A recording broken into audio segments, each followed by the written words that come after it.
So don't mind me, on this particular day I'm getting ready to head to Belfast, Northern Ireland, for something very important. I thought I would just record a few clips to introduce the journey and to take you along with me, but my voice wasn't really that loud enough in the original footage, so that's why I'm doing the voiceover instead. I wanted to take the most of the trip anyway, or should I just say, wanted to make the most of the trip, so I decided to leave home very early, catch my flight and explore the city before attending to the main aim of going to Belfast. So come with me as I take you along through my journey to Belfast. On my way to the airport, this is my Uber driver taking me there, but somewhere along the way I suddenly realized that the money I was spending on this Uber was actually a bit of a waste, because I could have simply just taken the train, which could have taken me straight to the airport for about £4. Instead, I ended up spending about £26 on this Uber, and honestly, it didn't even occur to me until I was already sitting in the Uber. By that point, there was actually nothing I could do about it. I already booked the ride, so I had to accept my fate and spend the money. Anyway, lesson learned. Next time, I'm taking the train. As I was getting closer to the airport, it was actually very easy for me to tell that I was actually approaching the airport. You know that unique feeling you get around the airport. The environment just feels a bit different from other part of the city. I've just arrived and now I'm making my way to my terminal to check in and to get ready for my flight. This is me at the airport, but honestly I was a bit skeptical about recording too much because airports are obviously very sensitive when it comes to security. I wasn't really sure what the rules were around filming inside Manchester Airport or what might be considered a security concern, so I decided to play it safe and limit the amount of footage I recorded. I mainly just filmed myself in this particular area of the lobby, trying to keep the camera focused on me and avoid getting other people in the background. The last thing I wanted was to invade someone else's privacy, or rather someone's privacy, or attract unnecessary attention from the security, because let's be honest, everything happening around an airport is being monitored, so you just have to be very careful rather what you're recording. Anyway, after checking in and getting everything sorted, this is me on the plane. I honestly don't know why, but every time I try to take a picture on the plane, they somehow come out looking funny, but I think this one actually looked a bit better than the picture I took when I was traveling from Nigeria to the UK. Those ones were literally something else. And now here we go, the plane is taking off. This is the plane taking off, and honestly man, it was scary for me. It literally felt like my heart was leaving my body. I don't know why I still get this feeling every time I fly, but it is what it is. Maybe after I've been on the plane about 100 times, the fear will finally disappear.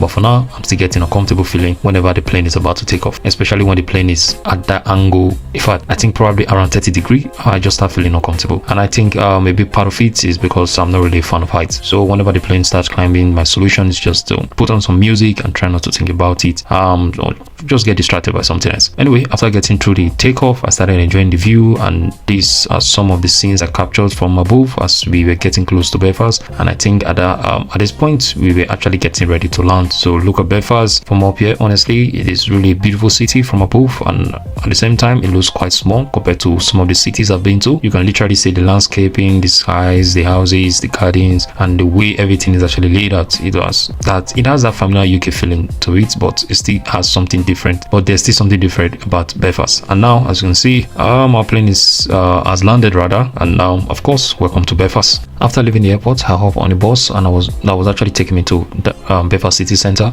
Then from there I could just figure out how to get to the places I wanted to visit. But then I discovered something that honestly shook me. The day pass for the bus was actually £13, and I was like, £13? Because in Manchester, which is actually a bigger city, you get a day pass for the bus ticket for about £5. So seeing £13 for a day pass in Belfast was definitely a surprise. Since I'm already in Belfast and I decided to make a quick visit to Ulster University, I studied at the Manchester Ulster University campus, and that actually felt like a satellite campus compared to the main campus. So I thought, since I'm already here, why not visit the main campus? And this is how beautiful it looks. And I didn't actually get a chance to film around the whole place. My student ID card, I didn't come with it, so I believe that actually limited my access to the building. If not, I would have done the full coverage of the university and probably show to my guys on the WhatsApp group chat, and then they'll see how beautiful Ulster University is. But my main aim of coming to Belfast was not actually for Ulster University. Probably that's why I didn't actually get prepared for it, and that's why I left my ID card probably. Anyway, so after this little visit, I decided to leave and explore the city of Belfast by heading straight up to the city center first. With the Ulster University, I took a run around the city, took some pictures, captured some videos, and also enjoyed the atmosphere. You can see the beautiful old buildings around the city, including the cathedral. I believe it's one of the oldest cathedrals in the UK, counting over hundreds of years. And definitely this city has a lot of history. Not just the city, Ireland itself has a lot of history. And I found out that Ireland history is kind of similar to that of Africa. Just the way Africa was colonized, conquered, was put into poverty, that was how Ireland went through their own phase. But of course, they actually came out through good government and through governance. Then something I noticed about the buses here, I don't know if it's just me, but the buses almost look like trams.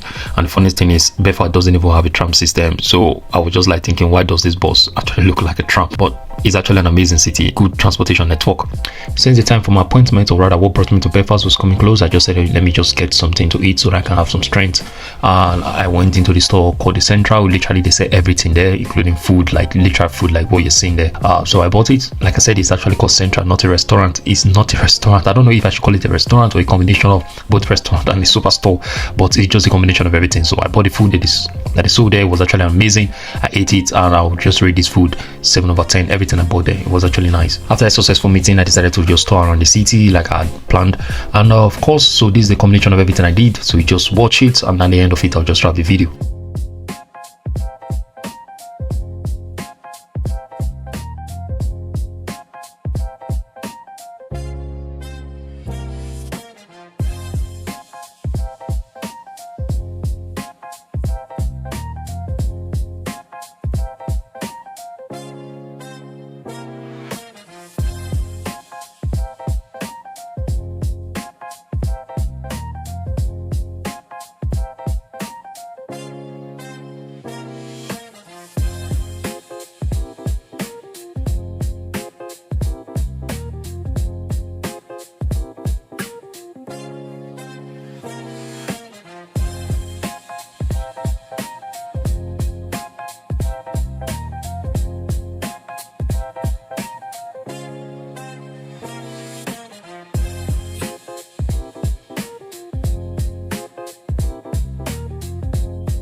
In case you didn't know, the famous Titanic ship was actually launched from this spot. I mean, from this spot, literally, that was when the whole Titanic ship actually was launched from. This was where the ship was made, and the movie, the movie was actually a true life historic event. It was actually connected to the city, because that's why the city, or this part of Belfast, is actually called the Titanic, and everything here, even the structure that you see there that looks like silver and all that, is actually called the Titanic building. So anyway, in my next video, I'll be giving you a light on my Titanic experience and how it actually went, though that one is going to be a very short video because I just want to make it center on it. But so far, this is all I did within the Belfast while I was in Belfast, and this is me returning back to the airport to catch my flight before I miss it, because the flight is not like a train. When you miss it, you can use your ticket for the other one. It doesn't work like that when it comes to the plane. It takes a lot of procedure, and you might end up paying a lot more for the next flight if you intend to catch it. So I had to be at the airport on time, and this is me while I was at the airport. The lobby, or the part of the airport where you move from checking in to where your flight is. There's a lot of stores there, and of course I was kind of very careful with my picture on what I was taking, and that's why I actually took it.